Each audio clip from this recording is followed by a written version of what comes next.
E aí, pessoal, tudo bom com vocês? Professor Ricardo aqui. Nós vamos estudar a função do segundo grau. Então, função quadrática ou função de segundo grau. A função de segundo grau, também chamada de função quadrática ou a função polinomial do segundo grau. Função polinomial do segundo grau.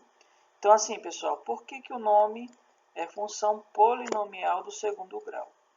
Primeiro que a expressão é dessa forma, ó, f de x igual a x² mais bx mais c. Essa expressão é um polinômio, por isso que é função polinomial. Do segundo grau é porque o grau desse polinômio é 2. O que é o grau, pessoal? O grau é o maior expoente que a gente encontra do x na expressão. O maior expoente aqui não é o 2? Então o grau desse polinômio é 2, por isso que o nome é função polinomial do segundo grau. Mas também a gente chama de função quadrática, tá? Pode escolher qualquer um desses números, tá? Aí aqui eu tenho ax² mais bx mais c. Esse a, esse b e esse c são números reais. Esse a, ele não pode ser o zero, ele tem que ser diferente de zero, tá? Então, resumindo, uma função do segundo grau, uma expressão dessa forma, ax² mais bx mais c. Como eu falei antes, aqui tem alguns exemplos de funções polinomiais. Então, aqui, ó, função de primeiro grau. Por quê? Porque o grau dessa expressão, ó, é 1. O maior expoente do x é 1. Aqui a gente está trabalhando essa aqui, ó, função de segundo grau. Ou seja, ó, o maior expoente aqui do x, qual é? Aqui, ó, nesse exemplo. O maior expoente do x é o 2. Então, uma função de segundo grau. É essa que a gente vai trabalhar. E aqui eu tenho uma função do terceiro grau, ou seja, o maior expoente do x aqui, ó, é o 3. Isso é um exemplo, tá? Nós vamos trabalhar com essa aqui do meio, ó, que é a função do segundo grau. Aí a função de segundo grau ela pode ser completa ou incompleta. Agora, quando que a função ela é completa? A função ela é completa quando o a, o b e o c eles são diferentes do zero. Então, aqui estão alguns exemplos. Ó. 2x² mais 2x mais 1. O a é 2, o b é 2 e o c é 1. Todos eles são diferentes de zero. Então, é um exemplo de uma função completa. Aqui outro exemplo, ó, x² mais 4x mais 6.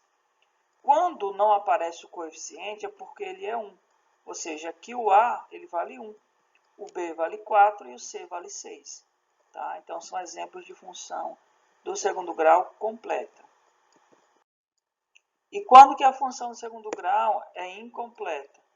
Ela é incompleta quando eu tenho o b ou o c igual a zero. Se eu tiver o b ou o c igual a zero, a função é incompleta. Quer ver aqui um exemplo? Ó, 2x² mais 2. Perceba que aqui não aparece o termo com x. Então, quer dizer que o b vale zero. Tá? Quer dizer que o b vale zero. O 2 é o a, né? O a é 2 e o c também é 2. Mas o b vale zero, portanto, essa função é uma função incompleta. Outro exemplo de função incompleta, 5x². O 5 vale, o a vale 5, o b vale 0 porque não tem termo com x e o c também vale 0, porque não tem nenhum número aqui sozinho, tá? Gráfico da função de segundo grau. A representação gráfica da função de segundo grau é uma parábola. Então, se o a for positivo, ou seja, se o meu coeficiente a ele for maior que 0, a minha parábola ela é voltada para cima. É esse exemplinho aqui. Tá? Se o a ele for negativo, ou seja, se ele for menor que 0, a minha parábola tem concavidade voltada para baixo. Tá? Então, para a gente decorar, a gente até faz uma brincadeirinha aqui, né? Aqui, ó. É como se a parábola estivesse sorrindo e aqui ela estivesse triste, tá? Então, A positivo, parábola voltada para cima. A negativo, parábola voltada para baixo. Raízes ou zeros e vértices da parábola. A parábola apresenta alguns elementos que são essenciais. As raízes, que são os pontos onde o gráfico intercepta o eixo x. Então, aqui eu tenho o eixo x nessa reta horizontal. Onde o gráfico está cortando o eixo x são nesses pontos aqui, ó. Nesse ponto e nesse ponto aqui. Essas são as raízes ou o zero da função. E temos também o vértice.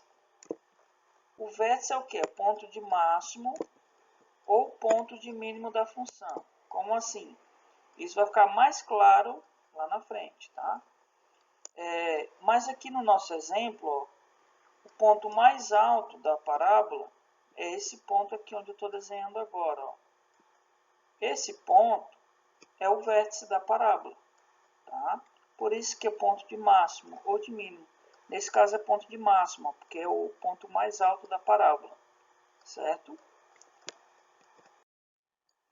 E como que a gente faz para encontrar as raízes da função? A gente usa a fórmula de Bhaskara. Tá? Como é que é a fórmula de Bhaskara? Está aqui, ó, x igual menos b mais ou menos raiz de delta sobre 2a. Quem que é o delta? O delta é b quadrado menos 4ac. Esse símbolozinho, triângulozinho, a gente chama de delta, tá? Então, aqui está um exemplo de como que a gente encontra a raiz da função. Temos a função f de x igual x quadrado menos 2x mais 1. O que a gente faz? Usa a fórmula de Bhaskara. Primeiro, a gente tem que saber quais são os coeficientes. A, B e C. O A é quem acompanha o x quadrado. Como não tem ninguém, aqui é 1. Tá? Então, o meu A vale 1. O B é quem acompanha o x. Então, o B vale menos 2. O C é quem está sozinho. Quem está sozinho é o 1. Então, o C vale 1. Tá? Agora, vamos calcular o delta. Delta é igual a b quadrado, então menos 2 quadrado, menos 4 vezes a vezes c. Então, 4 vezes 1 vezes 1. Então, menos 2 ao quadrado dá 4, esse 4 aqui, menos 4 vezes 1 vezes 1 dá 4. Então, 4 menos 4, o resultado deu 0. Tá? Então, o delta vale 0. Agora, vamos lá. Aqui nesse caso, como o delta deu 0, eu vou ter o x' e o x duas linhas iguais, tá? Então, eu vou calcular só o x', tá? Então, vai ficar menos o b, que é menos 2, então fica menos com menos mais, ficou positivo, tá? Aqui, ó, ficou positivo. Raiz de 0 é 0, mais 0, então fica 2 mais 0, sobre 2 vezes a, que é 1, então 2 vezes 1. Em cima deu 2, embaixo deu 2. 2 sobre 2, 1. Então, a raiz é 1. X' e x duas linhas são iguais a 1. Certo, pessoal? Então, essa aula de hoje. Na próxima aula, a gente vai ver mais exemplos, tá? Até a próxima.